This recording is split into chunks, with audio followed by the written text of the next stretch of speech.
The family star Geetha Govindam combo the Vijay Deverakonda and director పరశురాముల నుండి మళ్ళీ వచ్చిన సినిమా ఈ ఫ్యామిలీ స్టార్. ఈ ఫిల్మ్ ఈ రోజున వరల్డ్ వైడ్గా రిలీజ్ అయింది. సినిమా చూశాక మాకు అనిపించిన జెన్యూన్ ఫీలింగ్ ఏంటంటే it's a decent one and one time watch. మొన్న ప్రమోషనల్ ఈవెంట్లో విజయ్ దేవరకొండ చెప్పినట్టు 200 కోట్లు కొట్టలేమా ఏంటి అన్నంత సీన్ అయితే సినిమాకు లేదు.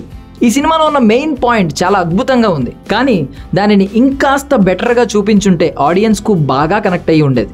ఇక్కడ మెయిన్ థీమ్ వచ్చేసి ప్రతి మిడిల్ క్లాస్లో అందరి బాధ్యతలు మోస్తూ దానికోసం ఎన్నో త్యాగాలు చేసే ఒక కుర్రాడి కథ. నిజంగా ప్రతి కుటుంబంలో ఇలాంటి వ్యక్తులు ఒక్కరైనా ఉంటారు. ఒకప్పుడు చిరంజీవి గారి విజేత, మగమహారాజు లాంటి సినిమాలు ఇదే కేటగిరీలో ఉండేవి. విజేతలో కుటుంబం కోసం కిడ్నీ త్యాగం చేయడం, మగమహారాజులో కుటుంబం కోసం 8 రోజులు ఆగకుండా సైకిల్ తొక్కడం. ఈ రెండిటిలో కూడా ఫైనాన్షియల్లీ ఫ్యామిలీకి సపోర్ట్ చేయడానికి మన హీరో చాలా త్యాగం చేస్తాడు.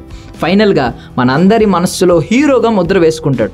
ఇక్కడ విజయ్ దేవరకొండ కూడా అదే చేశాడు. కాకపోతే కొన్నిసార్లు మెయిన్ ప్లాట్ నుండి డీవియేట్ అయ్యేలా ట్రాక్ మార్చి ఆడియన్స్ కొంచెం డిస్కనెక్ట్ అయ్యేలా చేశారు. ఎస్పెషల్లీ లాజిక్లెస్ సీన్స్ కూడా కొన్ని ఉన్నాయి, లైక్ అన్నదమ్ములు మాట్లాడుకోకపోవడం లాంటివి. ఏంటి దీనికోసం ఇంత జరిగిందా అనిపించేలా చేశాయి అవి. First of was good. Interval ముందు కొంచెం జోష్ పెంచి సినిమాను పరిగెత్తేలా చేశారు. అండ్ ఈవెన్ ఇంటర్వెల్ ట్విస్ట్ కూడా బాగుంది. బట్ సెకండ్ హాఫ్లో ఆ జోష్ అంతగా కనబడలేదు. అండ్ మంచి హైప్స్ తెచ్చుకున్న కళ్యాణి వచ్చా వచ్చా సాంగ్ను సినిమాలో కాకుండా క్లైమాక్స్ అయిపోయాక వచ్చే ఎండ్ క్రెడిట్స్ ముందు పెట్టడం అంతగా వర్క్ అవ్వలేదేమో అనిపించింది. Coming to cast, Vijay Deverakonda cinema రెస్పాన్సిబిలిటీని తన షోల్డర్స్ పై వేసుకుని గురునాథ్ క్యారెక్టర్లో వన్ మ్యాన్ షోలో పర్ఫామ్ చేశాడు.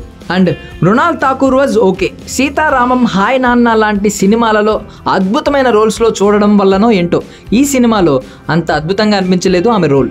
రిమైనింగ్ కాస్ట్ అంతా ఓకే. ఎస్పెషల్లీ బామ్మ క్యారెక్టర్ చేసిన రోహిణి గారి పర్ఫార్మెన్స్ అదిరిపోయింది. విజయ్ అండ్ రోహిణిల మధ్య వచ్చే కామెడీ ట్రాక్ సినిమాకు వన్ ఆఫ్ ద హైలైట్స్గా నిలిచింది. మ్యూజిక్, సినిమాటోగ్రఫీ, ప్రొడక్షన్ వాల్యూస్ అన్నీ ఓకే.